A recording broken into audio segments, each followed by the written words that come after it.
Për të fshehur disa dokumente, madje edhe disa fotografi brenda një fotografie të vetme, si për shembull gjitha këto, edhe këto dyja me fsheh brenda kësaj.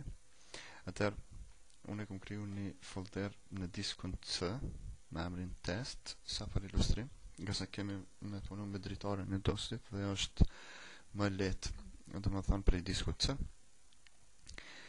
Atëherë në radhë të parë na i selektojmë gjitha këto fotografi. Dhe pasi ti kemi selektu këto, duhet të arkivojmë. Pra, 2 fotografi dhe 3 fajla të rëndësishme që dëshirojmë të fshefin, mos në i qej dikush.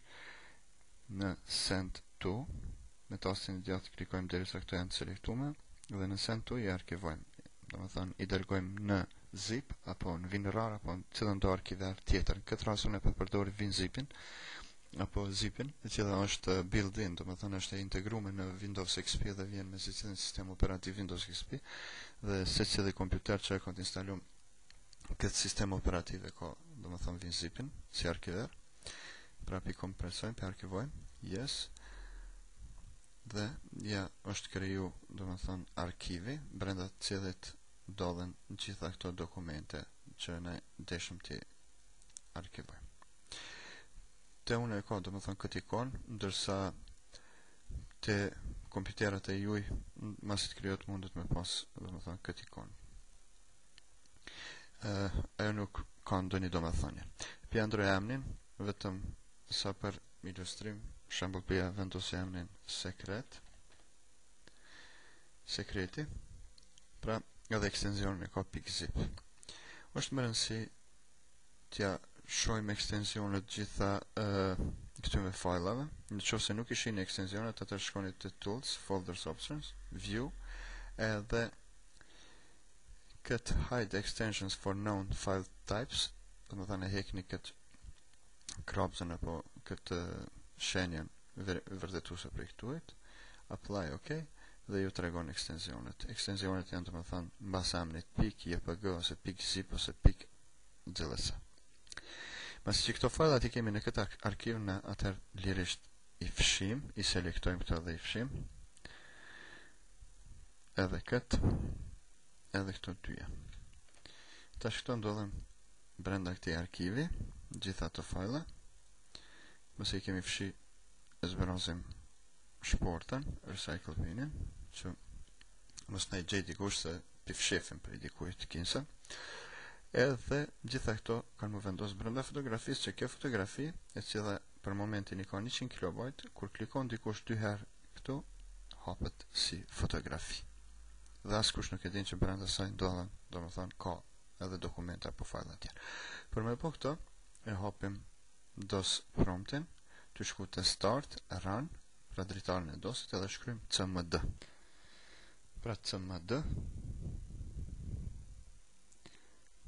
dhe mëse të shkryjmë cmd, shtypim OK, hapet dritari e DOS-it, nëse ne i shkryjmë cd, edhe thysën e cila shkryjmë nga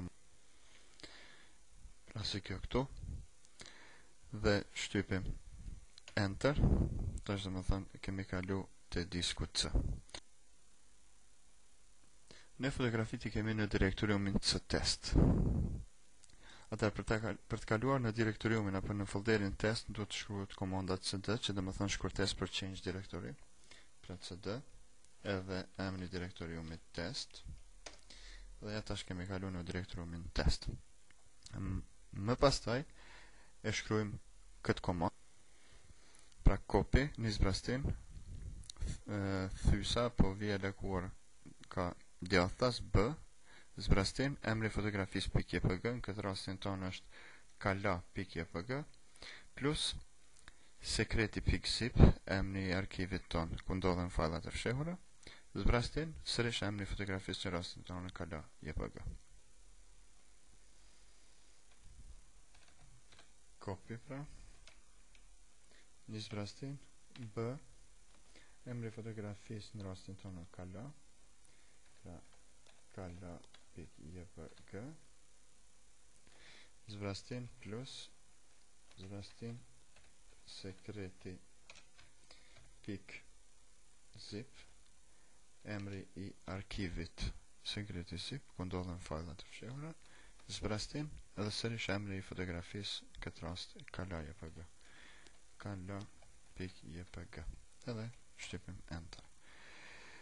Dhe tash gjitha këto fajla janë kopju, dhe më thëmë brenda fotografisë. Dhe këtu në tregon one files copied, që dhe më thënë një file është kopju. Këtë mbyllim. Këtë sekretin zip e fshim lirisht.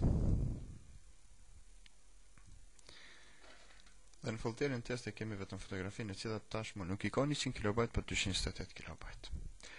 Kushdo që ta qeli këto, kjo hapet si fotografi. Qfar dhe forme, dhe më thënë qoftë. Mirë po brenda saj ndodhen fajlat e fsheft.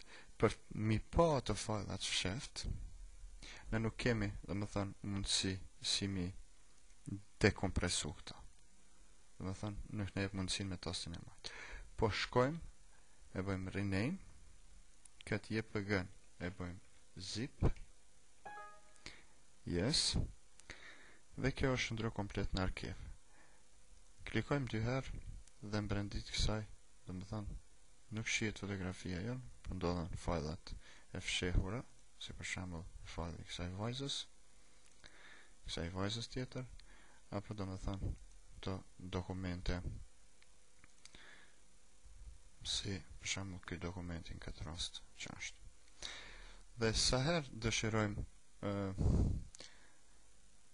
dëshirojmë prap të fshefim këto, nuk kemi nevojë me bë procedurën e gjatë, do më thënë me shku mi fshef, po sërish e bëjmë riemërtimin edhe JPG. E kthejmë në ekstenzion në fotografisë, yes, edhe kjo prap kthehet fotografi.